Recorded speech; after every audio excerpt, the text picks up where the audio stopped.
वादळापूर्वीची शांतता झाली पाहिजे. बैलगाडी क्षेत्रात आज मी गेली 5-6 वर्ष जबाबदारी पदावर काम करतोय. मी ह्या बैलगाडी क्षेत्रात कोणाचाही वाद होऊन दिलेला नाहीये. जिथं वाद होत्यात ते मिटवण्याचं काम मी आज करत आलो आणि चुकून दुर्दैवानं माझाच वाद सर्वांसमोर येतो.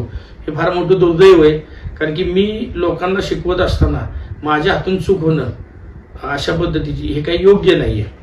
त्यामुळे वादविवाद कोणाचे नाहीत. त्यांनी मोठ्या मनानं त्यांनी काल माझ्याशी संवाद साधला, आजही संवाद साधला. त्यांनी दिलगिरी व्यक्त केली, मी दिलगिरी व्यक्त केली. त्यामुळे काय दोघांचा आता प्रश्न काय राहिलेला नाहीये.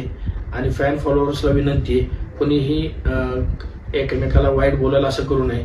थोडंसं त्यांनी काल बोलताना कोणाच्या इज्जतीव किंवा पैलवान किंवा बोलण्याचं त्यांनी थोडंसं नव्हतं करायला पाहिजे. ते त्यांना नंतर लक्षात आलं आणि त्यामुळं हा वाद थोडासा तीव्रता ह्यात निर्माण झाली.